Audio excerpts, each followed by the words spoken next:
Hey everybody, welcome to the Rowdy Wrestling Podcast on Montreal's rock station CJIM, airing every Tuesday night at 7 p.m. Eastern Standard Time. All past episodes are available on rowdywrestling.net and iTunes. This week's episode can be relived the moment we go off the air with CJIM. I'm Tony Stabile, podcaster, manager, fan, and MMPR Red Ranger helmet owner. So much going on for today's show. We've got Steve Rockermaniac talking the epic or subdued climax to the crazy Uncle Billy versus Auntie Dixie TNA divorce. We also have the preview for Sundays, and I'm using very, very huge air quotes here, Fall Classic Survivor Series. Then we'll get to listen to my interview with the returning Leon Saver. Just days after our last chat, Leon incredibly obliterated his collarbone in a match. He's finally back. He's recaptured the NCW championship and has stolen our hearts once more. But before we get into that, we got to talk a lot of fun stuff. Specifically here in Quebec, we've got two great shows for you that I want to highlight going on next Saturday, the November 19th. First off, if you're on the North Shore, near the, what I call the Deux Montagnes area, just north of Laval, it's NCW Falls Terminal 2016. That's Saturday, November 19th. Bell time is 7:30 p.m. That's at the Centre Culture et Communautaire de Sainte-Thérèse de Blainville. That's 120 Boulevard de Séminaire Sainte-Thérèse. Sainte-Thérèse for my fellow Anglophones. And if you're not anywhere near Laval or the North Shore, northwest of Montreal, head on all the way east to my friends over in Quebec City. You gotta check this out. This Saturday's NSPW Standing 8 Tournament, the 2016 edition. That's all going down Quebec City, Quebec Centre Horizon, 801 4th Street, Quebec. Gotta check those out. And while we're continuing the free plugs for some awesome local indie fun, you guys got to check out some fun times for your ears. Another good brother with another good podcast on pro wrestling every Monday afternoon, The Zo Show with Enzo. This guy's been around the world of Quebec pro wrestling for a very long minute. Listen to his hilarious rants and thoughts, thezoshow.podomatic.com and facebook.com/thezoshow3. More fun times, this time for your body and the way you can clothe it in the best pro wrestling inspired clothing in the world. Heelsandfaces.com is your one-stop shop to keep warm and looking fly as a wrestling fan. Pick up the Rowdy Wrestling Podcast t-shirt while you're there. Pick up a couple more shirts. And while you're doing that, use offer code ROWDY, all in caps, because, that's what you're here for, is to yell very loudly as you check out at heelsandfaces.com. That is ROWDY to get 10% off your total purchase, no matter what shirt or garment that you decide to buy. Just go ahead and do it. And a way to support the podcast is to like on Facebook, follow on Twitter, and subscribe on YouTube and iTunes. Leave a comment and a 5-star rating. That grows and pushes the podcast up the rankings and the algorithms, getting more eyes and ears on the show to help me pay them bills and keep the podcast 100% free and funny. Now, enough with the pre-show rant. Let's get on with the show proper. This is Uncle Dirty, and you're listening to the Rowdy Wrestling Podcast. There's a rowdy crowd today.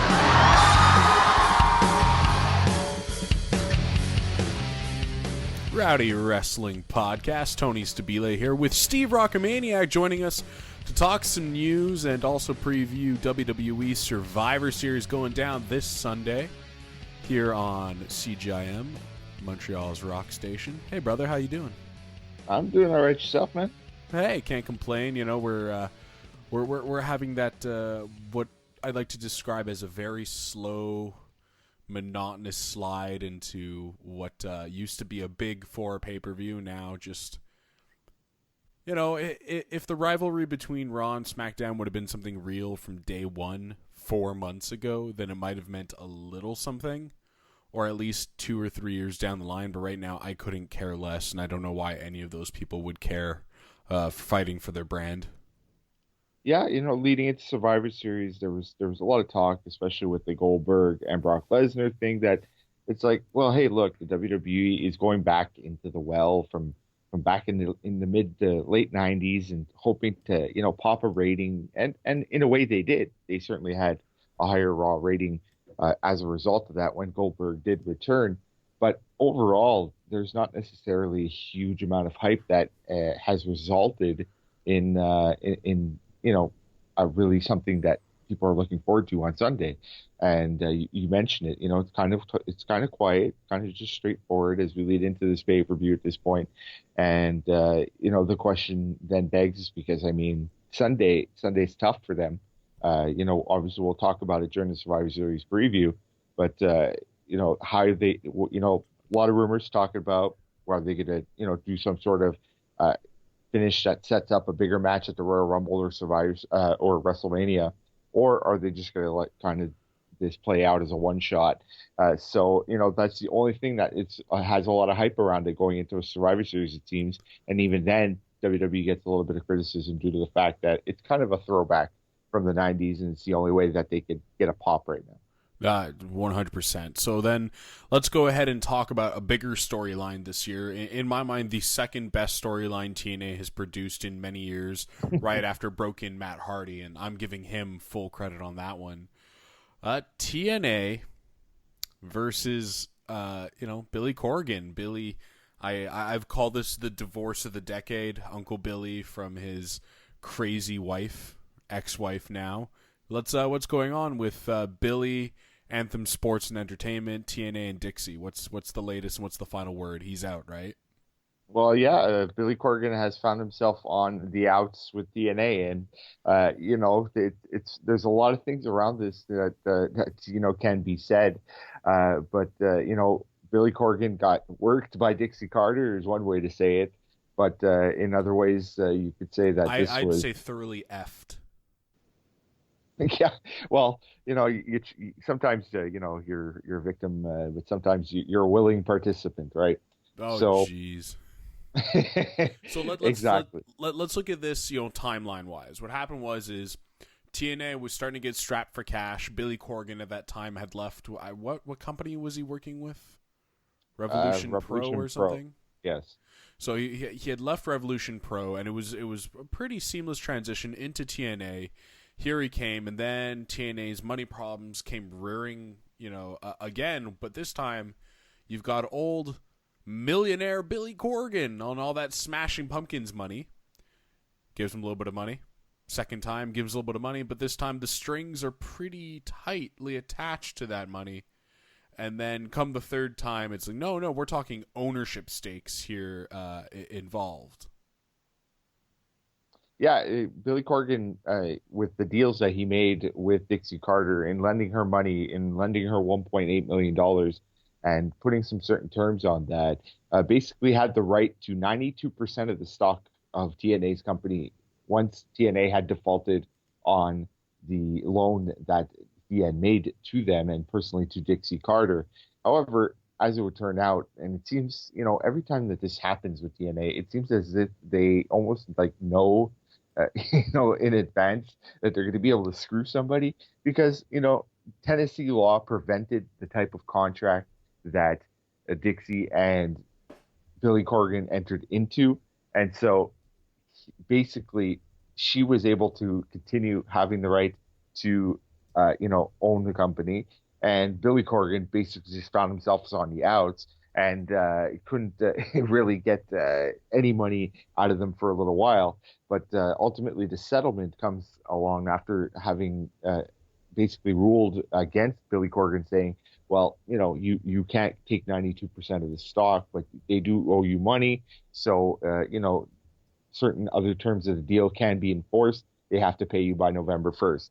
So, of course, Dixie Carter, having talked with the WWE, but ultimately backed off once the Fight Network got involved, or Anthem Sports, their parent company.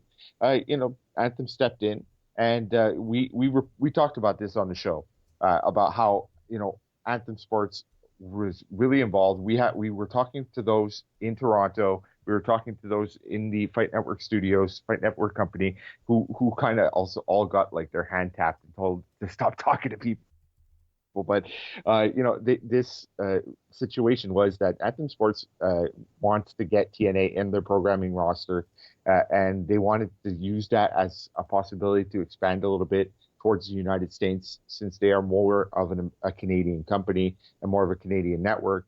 And so they took this opportunity to say, hey, let's go after TNA and let's invest in this. And of course, Dixie Carter basically, finds herself another money mark, but also finds what she wanted throughout all of this. She didn't want to look bad.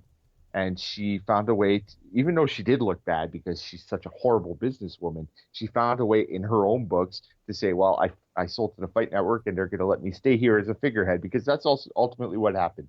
The Fight Network tried to pay Billy Corgan. He didn't refuse the money. So they went to the court decision.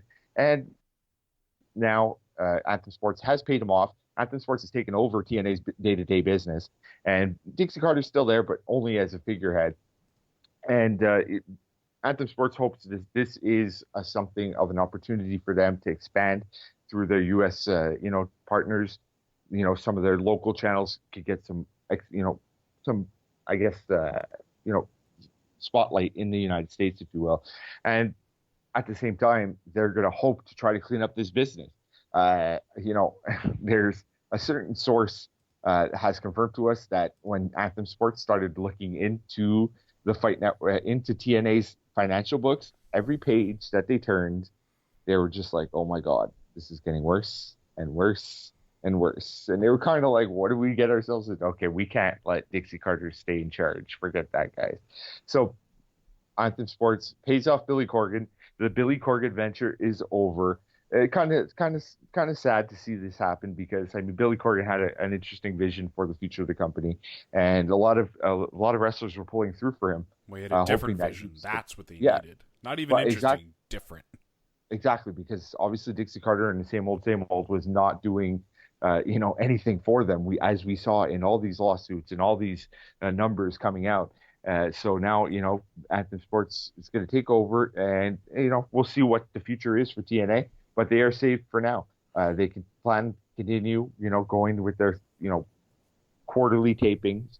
They have gone forward with the Final Deletion Christmas edition. So, Tony, I know you're looking forward to that one. Oh, like a hole in the head. We'll use that. That'll be featured on our Christmas episode. That'll be the tough part for me. Now, question for you: do we have an update on any of the other lawsuits that were going on? I believe you had Aerolux and a couple other companies that were laying claim, production-wise, of being paid on unreturned loans. Yeah, well, one by one, TNA is working on those right now. They have filed the counter, or they have filed their response to Aerolux. Basically contesting some of the things that they said that they were charging for. That's going to go to court. The other ones have not been settled yet. Of course, the credit card stuff, they could settle that easily. Yeah. You call up a credit card company and say, okay, we're going to give you this, this, and this. Okay, we'll write off your debt, basically. All right. So, and the airplane tickets, the same thing. The DVD production company, the same thing. They just got to reach out-of-court settlements with all these guys. They'll eventually get it done. But the biggest problem for TNA was the fact that they didn't have that cash flow. But ultimately, the biggest test for TNA's existence or long-term existence will be the tax lien put on by the state of Tennessee. Because if Tennessee goes after them hardcore, they basically can shut the company down. Now, how bad is this situation right now? It's to be seen. We've seen all the former employees come out the woodwork, start to talk about how, I was an employee. They wrote on my pay stub that they were withholding money for taxes, and they didn't pay the government. They did not pay the government, and they even these guys said, "Hey, you're not paying the government. They're coming after us for the money." So depending on how bad this situation becomes, that's the biggest test for TNA right now going forward. That's really scary. That's a scary thing to know that, a lot of independent contractors, as wrestlers are tend to be called, they have to take care of the taxes themselves. But when you're an employee, like that's all cream. That's all taken care of for you. Hence why you're employed. Exactly. They had insurance. They were employed. They were getting taxes taken off their they had a paycheck every 2 weeks. And these are big name people that know what they're doing in the business. The Bruce Pritchard, Vince Russo, guys who've been in this business for a long period of time. And, these are two examples of guys who were employees of TNA, had, a pay stub that said, well, we're withholding taxes. And then come the end of the year when they file the taxes, the government's saying, well, no, you owe us $10,000. We didn't get no money from the company for the amount of taxes that they withheld. So, this is a bad situation for TNA, and probably the worst of them all. Even though the Billy Corgan thing could have been bad for Dixie Carter if it was in another state, ultimately this tax problem is going to be the biggest problem for them. And, we'll see.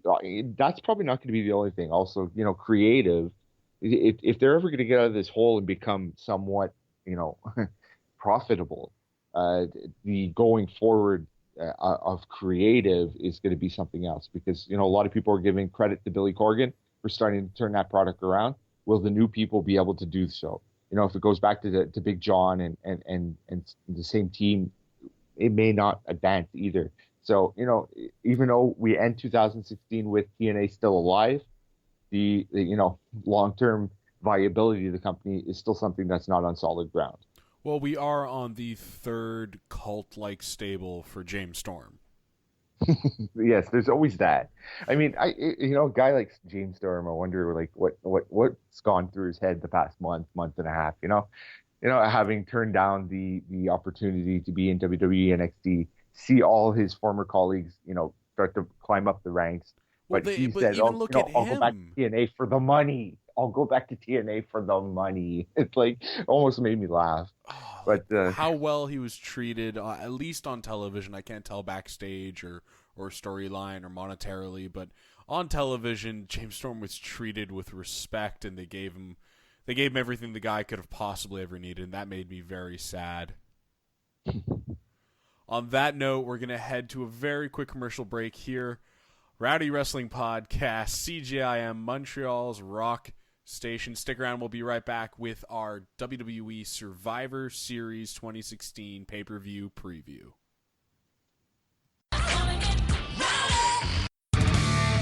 Welcome back to the Rowdy Wrestling Podcast here on CJIM, Montreal's rock station. I'm Tony Stabile, joined by Steve Rockamaniac. Not crazy Steve. He's very subdued today as we're all reeling from the firing of Joey Styles from a multitude of independent companies for making political jokes. Wrestling and politics. Yeah, who would have thought that didn't mix? How ironic. It's Joey Styles. It's Joey Styles. He comes from ECW. He said crazy things. And, unfortunately, apparently he has realized that he's no longer in ECW. And, well, I heard some interviews recently with him on a few different broadcasts. And, he's happy where he is, even though, he left the WWE and got fired from the WWE. He's happy where he is. He's always had his career outside of the world of professional wrestling. He was in media. He was in marketing. He was in a lot of different things. And he always had his life outside it. So, as much as I don't really feel bad for Joey Styles, because I know, ultimately he was doing this somewhat for fun.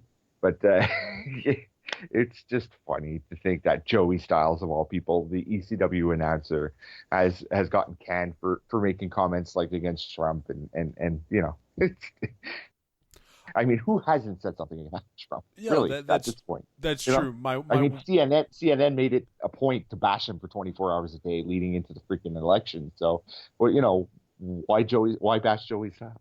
Well, that's where I'm saying. I'm like, I think everything would have just flown under the rug right after had Joey Styles not gone out and make his, because I read his explanation for it, and then everybody's come out being like, no, we were mad at you, and him going, once again, they weren't mad at me. No, we were mad at him. I just found that really funny that he tried to save face, and in doing so ended up with more egg on it, but that's all right. Let's slide our way. Let's grab Survivor Series by the hoo-ha and let the world know what we're looking at here. 6 matches announced for Survivor Series 2016. This is really, in my mind, a one-match show. When you're really thinking about it, the headline, Brock Lesnar versus Goldberg, first time since, 2004? So 12 years? Yeah, obviously a lot of all the hype is around Lesnar and Goldberg, but I think the other interesting point about this pay-per-view is the 5-on-5 elimination series style. It's something that throughout the years, basically since it stopped being that really annual tradition that this pay-per-view focused in on those type of matchups, there has always been this debate amongst fans, like whether or not they should bring this back, whether or not they should focus it more on these pay-per-views on a yearly basis. I mean, we went through years where they had none. They had no elimination matchups. So listen, we this went time years when they had bragging rights pay-per-view 1 month beforehand, where you had Smackdown versus Raw in these elimination matches and in these trade-off matches. So from the day they introduced bragging rights, Survivor Series for me as a fan has always felt like, why the hell is this still here? It's nostalgia of a name, and now I'm gonna say bastardization. 10 on 10. 5 teams on 5 teams, and in here you have a team that has 3 members, so you have so many bodies there. It's too many to count. It's just completely pointless. But anyways, let's go through this one by one. We're gonna go from the bottom up with the first match on the card, currently slated: Brian Kendrick defending his Cruiserweight Championship versus Ross Kalisto. So this is inter-promotional, where if Kalisto wins, the entire Cruiserweight division will move to SmackDown. Now, I'm very interested in seeing this match because Kalisto can bring the high-flying and Brian Kendrick can slow down the pace and really make it a more methodical and entertaining match. But when we're looking at the ramifications of television, this is something I've been wanting to have for a while, is on SmackDown you should just have Cruiserweights and the heavyweight division. Put all the tag teams on Raw, put all the women on Raw, have a 3-hour show that's split up with those 3 divisions, and then have a 2-hour SmackDown with those things. But I think if Kalisto wins here, it's only to make travel easier for the Cruiserweights, as we have the 205 Live television show that will be debuting in just a couple of weeks, that will be airing live on the WWE Network after SmackDown. So WWE has essentially transformed SmackDown into a 3-hour show, as things that happen on the main shows involving the Cruiserweights will lead into the 205 Live television show, taped right after SmackDown, pushing Smack Talk out an hour to 11 o'clock, making everybody have to stay just a little bit longer.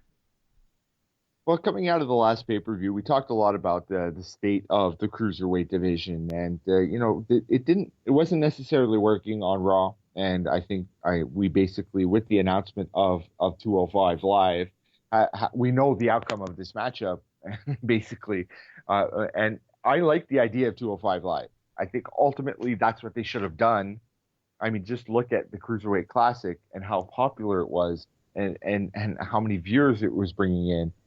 That's what they should have done in the first place. No, because that doesn't work. You keep them on the main TV show, and you draw the viewers to television, not just an app, not just an internet network that doesn't draw nearly as much eyes. I don't know. I get this feeling that 205 Live, the Cruiserweight division, it's that NXT type feel.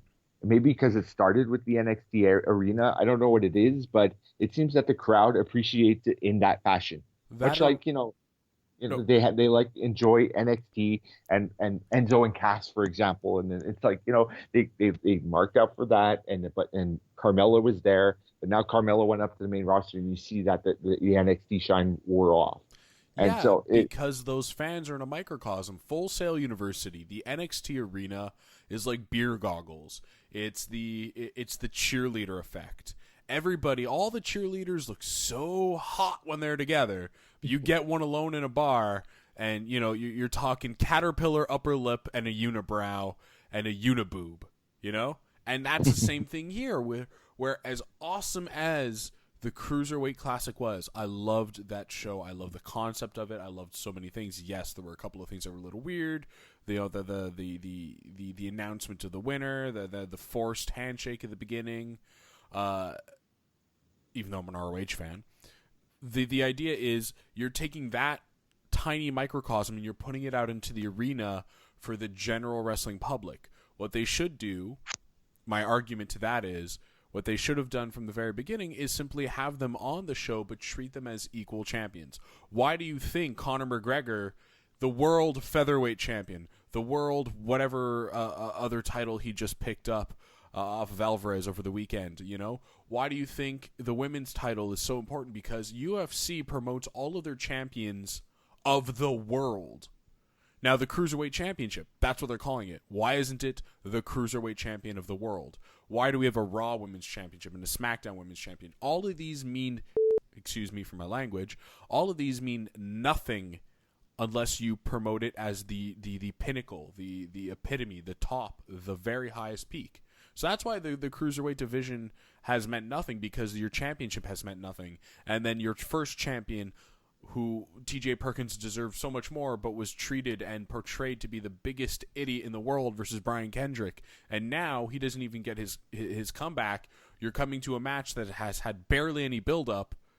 And the stakes, in my mind, out of all the matches here, with the exception of Brock versus Goldberg, have the highest stakes of them all, because you're not just having a championship, you're not just having a match, you're having an entire division on the line for a specific show. I'd just like to point out that our beep count is now equal, as you've been beeped this week, much like I was last time. No, you caught me. All right. Is there anything else we should add to Brian Kendrick versus Kalisto? No, but it easily flows into the Intercontinental Championship match, as basically we have the same type of stipulation here. Dolph Ziggler, Sami Zayn. If Sami Zayn wins, the IC title goes over to Raw. Now, if we're talking about the Cruiserweight title going to SmackDown, it's most likely that the IC title will come over to Raw at that point, no? Yeah, you got to give it's WWE 50-50 booking. And it would make sense if one championship is going to the other way, but then you open the door to have two secondary titles on the same show, the US and the Intercontinental. That being said, do either of those championships really matter? As on this pay-per-view, the US championship's not even on the line here. So yeah. I don't know. I'm looking forward to it simply because Dolph Ziggler versus Sami Zayn is a match I don't remember seeing ever. So I'm very excited to have something new, and I have a lot of faith in both guys as long as Dolph Ziggler continues to slow his roll a little bit. Yeah, and the other positive fact here is that Sami Zayn is on pay-per-view. That's one of the things we said last month. Sami Zayn was not on the, basically he was finding himself in the middle of nowhere. And at least he's got something important here on one of the biggest pay-per-views of the year. He's got a nice title match. Of course, we're biased here on the Rowdy Wrestling Podcast when it comes to Sami Zayn and Kevin Owens. But, it is nice to see that they're going to have a big matchup here on Sunday. Yep, agreed with you. Very quickly, I don't think we have to discuss this too much. The 20-man flustercluck of a Survivor Series match, 10-on-10, 5 Raw teams, 5 SmackDown teams. They haven't explained if both individuals are eliminated, if one of them is pinned, which will likely be the situation. If not, you're going to have a lot of finishes in this match. I don't know how long this is going to go. They can probably stretch this one out to almost an hour. But you have Team Raw, which is New Day, Sheamus, Cesaro, The Club, Enzo and Big Cass, and the Shining Stars, versus Team SmackDown, which is Beauty and the Beast, Hype Bros, American Alpha, the Usos, and Breezango. What my problem, and this goes for all 3 of the elimination matches, is you have teams on both sides that are not going to be cohesive whatsoever. They're mixed with heels and faces that are all of them, for the majority, I should say. The majority of them are currently embroiled in feuds versus one another. And it comes back to my original argument of there's not that brand unity yet, and you couldn't have built that in simply 4 months, especially with the first 2 pay-per-views of those 4 months being shared pay-per-views. So I don't see any point to this tag team match. I bet you this was here just for them to go and show everybody, be like, look, we have 20 teams but in reality, you have 4 that matter. Yeah, and of course Tony also slides in the cheap pop there, the cheap plug. They're all heels and faces. They are Tony, and Look at you. My biggest concern here is the fact that this is now a 4-hour show. Okay, so now, do we really want to see this match for an hour? That's the thing. They obviously, you mentioned it off the top of the show, they bastardized the original idea of 5v5, elimination matchups, and back then at least they very rarely didn't have clear heels and clear faces. They had a little bit of mix up, but there was more of that feel like, okay, but here you do have mixed teams, and you have a lot of guys in this matchup, and I don't know. I understand. It's like, this is supposed to be one of the biggest 4 shows of the year, right? And obviously on WrestleMania, and sometimes on SummerSlam, they try to get everybody in on the card. Royal Rumble, they always get everybody in on the card because it's the Royal Rumble. They throw 30 guys, 30 men in one match. So WrestleMania, no matter what, whether it be adding a battle royal or doing 10 pre-show matchups, they eventually get everybody on that show. SummerSlam, they kind of try, and here they're doing the same thing for Survivor Series. So that's basically why they go with this idea. But I think it's a big roll of the dice because I don't think that these 2 teams will be able to keep the crowd in this for a good 45 minutes to an hour. And with only 6 matchups announced so far, 4 hours is looking long. It is. Let's move on over to the women's 5-on-5 elimination. You got Team Raw, Charlotte, Bayley, Nia Jax, Alicia Fox, and Sasha Banks, accompanied by Dana Brooks. I guess she's their James Ellsworth, versus Team SmackDown, which is Nikki Bella, Becky, Alexa, Carmella, and Naomi, with Natalya. So many bodies here. Once again, I think we can almost say exactly what we had mentioned for the tag team matches. It is almost every competitor on both television shows. They're throwing them out there just like that. The dichotomy of, and they've explained it week in, week out. How can you guys work together? Well, you're going to have to if you want to represent our brand. And so, I don't know. I'm going to give this one, to Team Raw. Yeah, if the only positive I can say about this matchup is the fact that, they basically postponed the women's stuff for another month. You don't have to burn Charlotte and Bayley so fast. So, they'll get through this month by doing this. They get all the women on pay-per-view. It's, a win-win situation basically for them in terms of advancement. So, it'll whether it's Raw or SmackDown probably depends on the 50-50 booking with the other 5-on-5 matchup. All right, well, we blew through this. We only got about 2 minutes left to do the last 2 matches, the 2 most important. Team Raw, the men's single 5-on-5. You got Owens, Jericho, Reigns, Strowman, and Rollins versus SmackDown, Styles, Ambrose, Wyatt, Orton, and Shane McMahon. And James Ellsworth is their mascot. I can honestly think that this is another throwaway. The majority of this card is naturally leading into Brock Lesnar versus Goldberg. I'm predicting it right here. Ellsworth heel turn at the pay-per-view. Yeah, why not at this point? Make him a big star. All right, let's go. Brock Lesnar versus Goldberg. 12 years in the making. Finally coming back. Goldberg looking jacked on Raw this week. Finally took off his shirt. That sounded worse than what it was meant to sound like. But you had their big face-off. Finally, both men in the ring together. Looking jacked. Listen, both guys are now in to do this match, not because it's their last obligation on their contracts, but because, hey, this is a money-making match. I'm looking forward to it. I hope you are, Steve.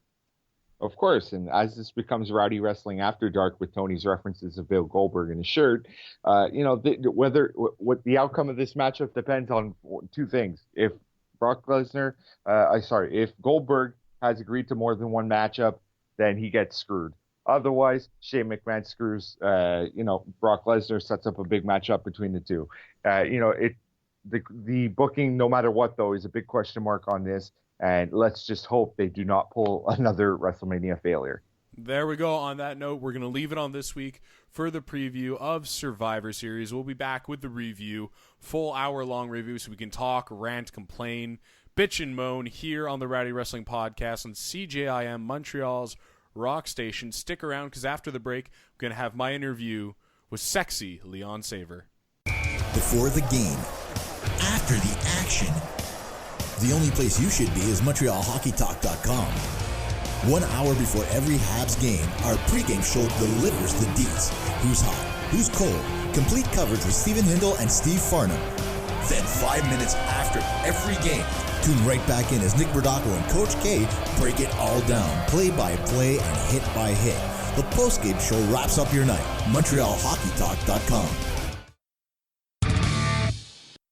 Leon. Hi. How you doing, brother? I'm doing good. Thanks. How are you? I'm good. I'm excited. You're excited. You're back on the show. I get tingly. Yeah. Oh, I get not tingly. as much as me. Same sensation all the ladies and some boys get when you get in the ring. Yeah.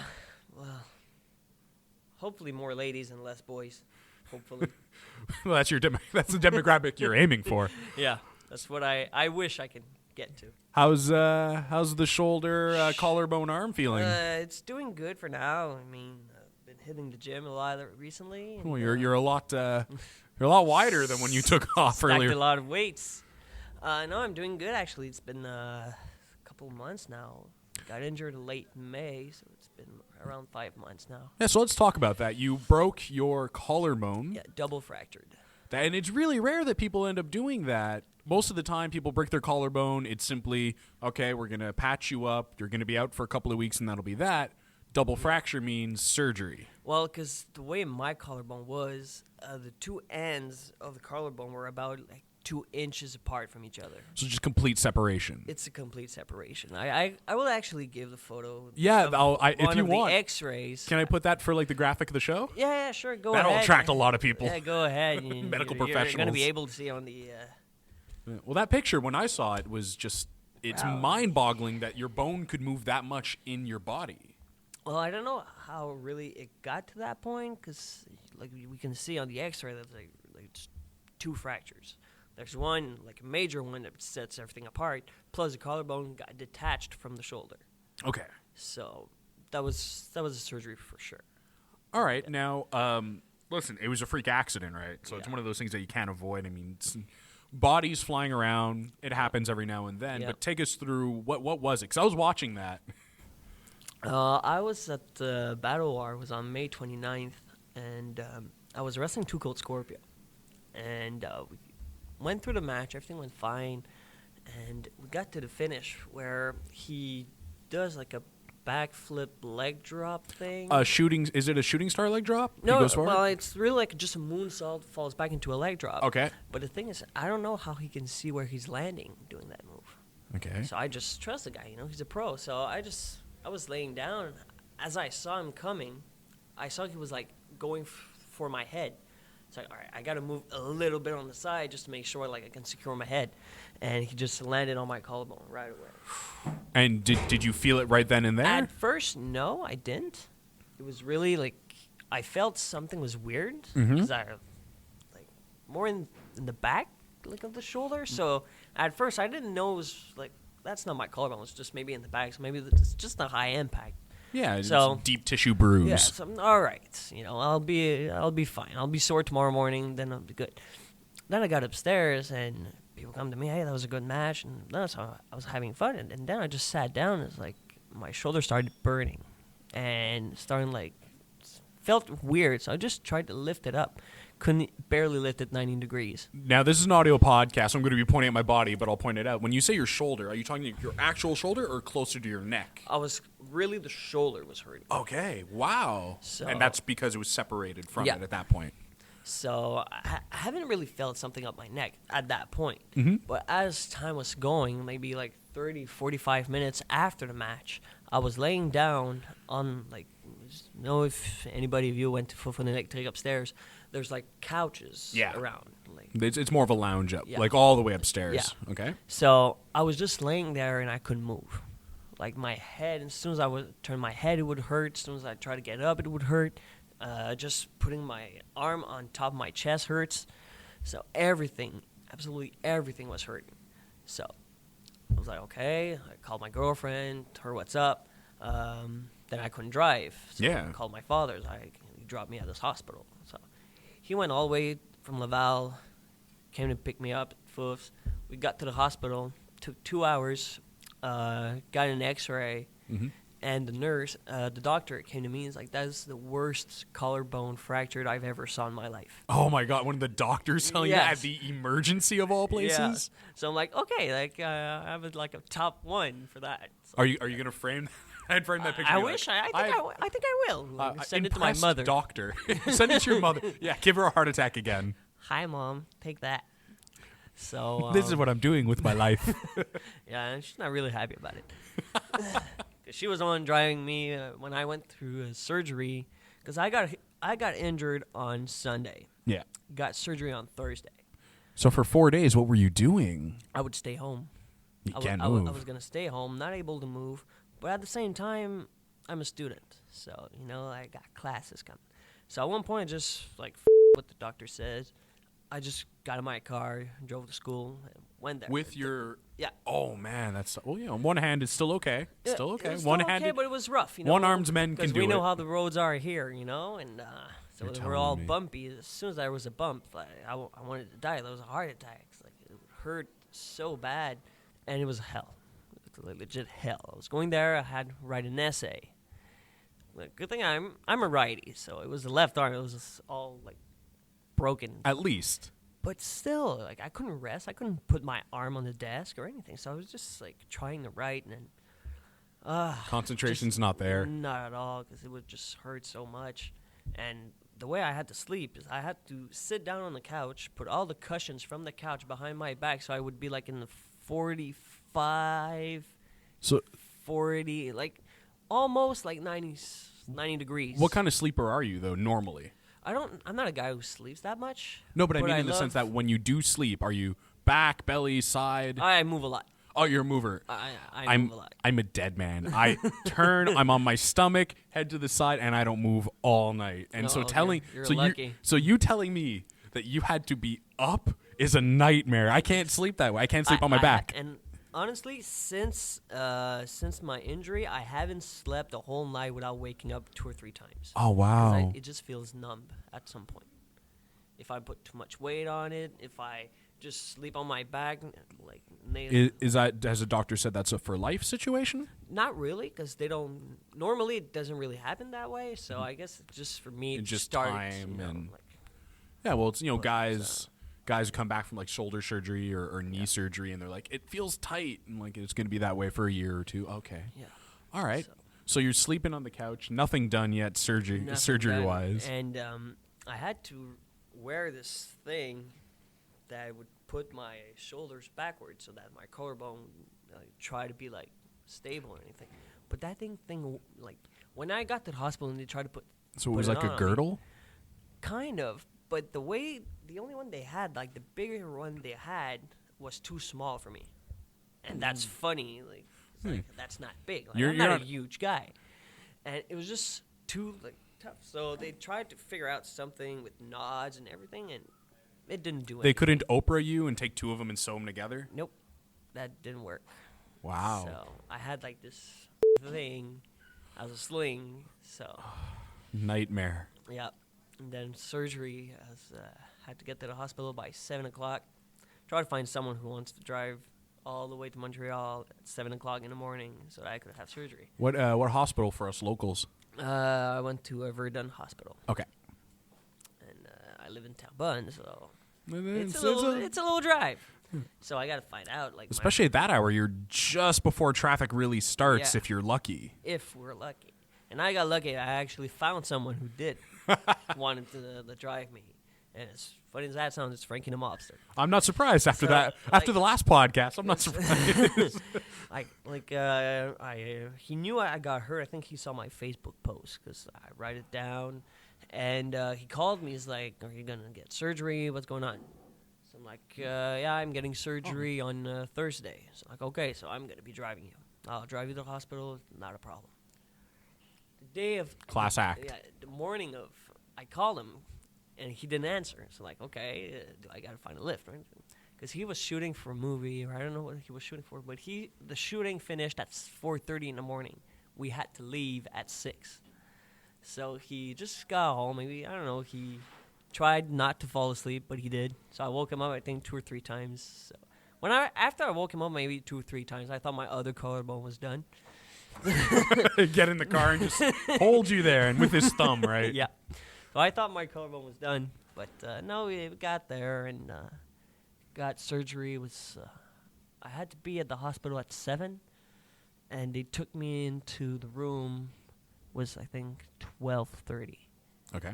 So woke up at 2:30. Surgery was done. It was a success. That's a short surgery too. Yeah. 2 hours. Well, no, it was supposed to take an hour. Oh, okay. But they didn't see that my collarbone was detached from my shoulder.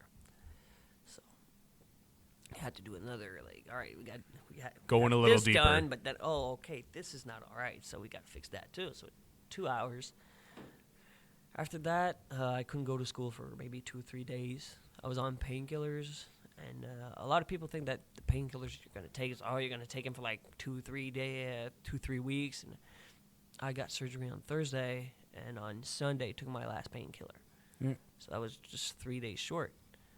And when I got my surgery, I took it once when they were going to change my dressing, and I was told, you will absolutely need it when they change your dressing. I took it. It felt like shit. And I was like, that did nothing for me. So I took one painkiller ever. It didn't do much to me either. I think High circulation. I was able to sleep a little bit.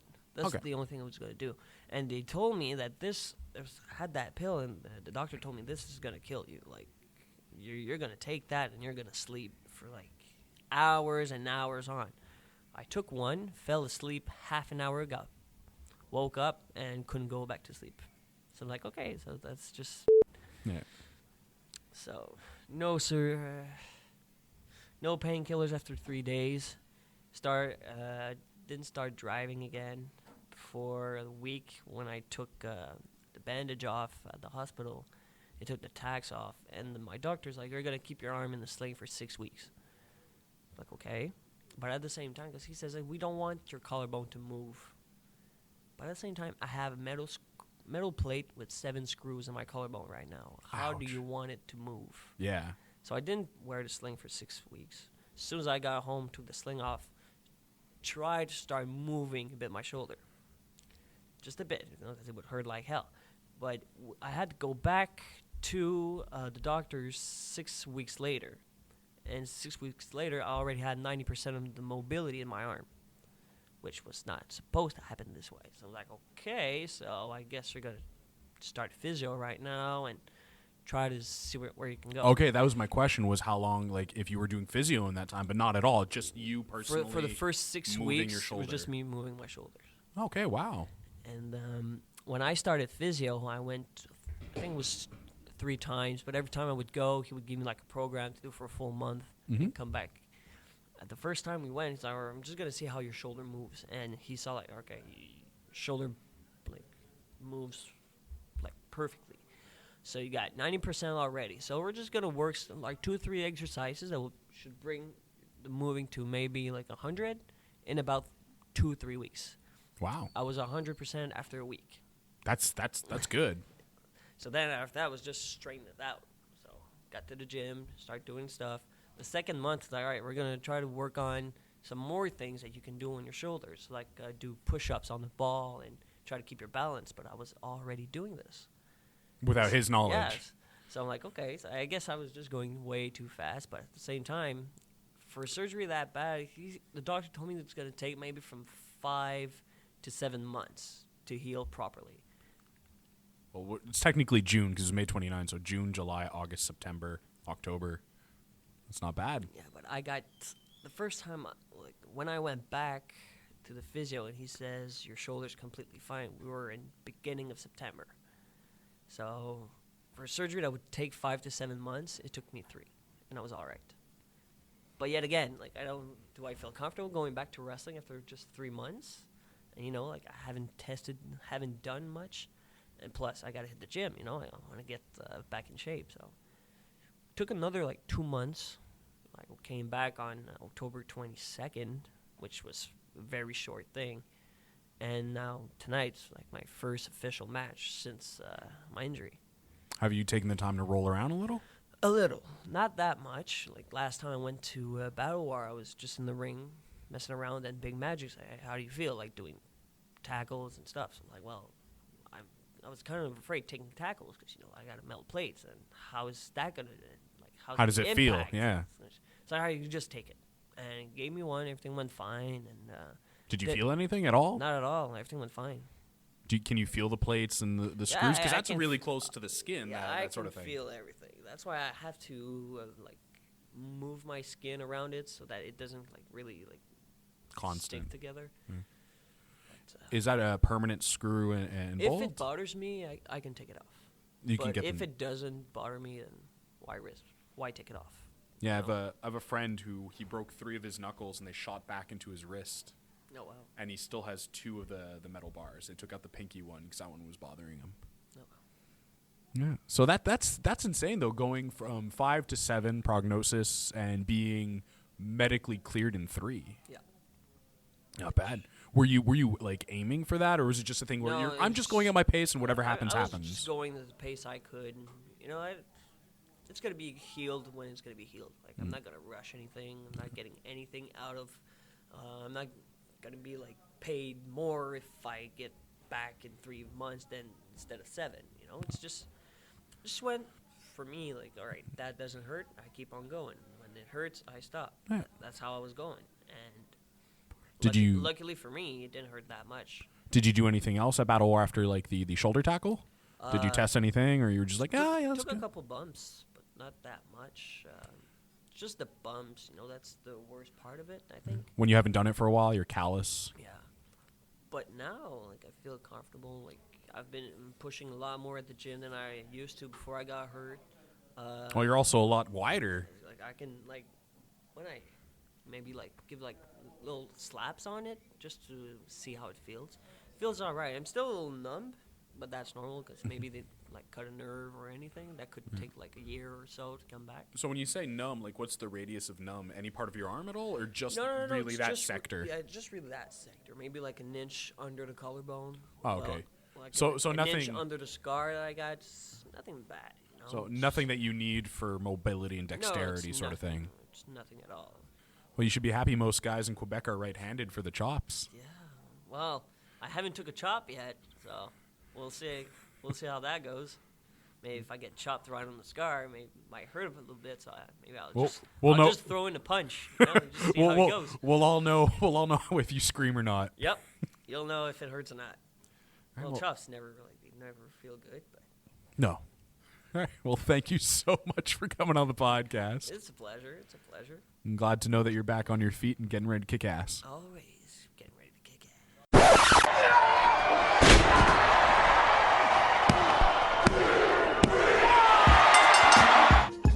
That's about all the time we have for this week. If you want to hear the uncut, uncensored interview or any of our past episodes, head on over to rowdywrestling.net or our YouTube channel. Don't forget to like, follow, and subscribe on Facebook, Twitter, and iTunes. For Steve Rockamaniac, I'm Tony Stabile. Thank you for listening. We'll be back next week with more Rowdy Wrestling, but for now, keep it locked to CJIM.ca.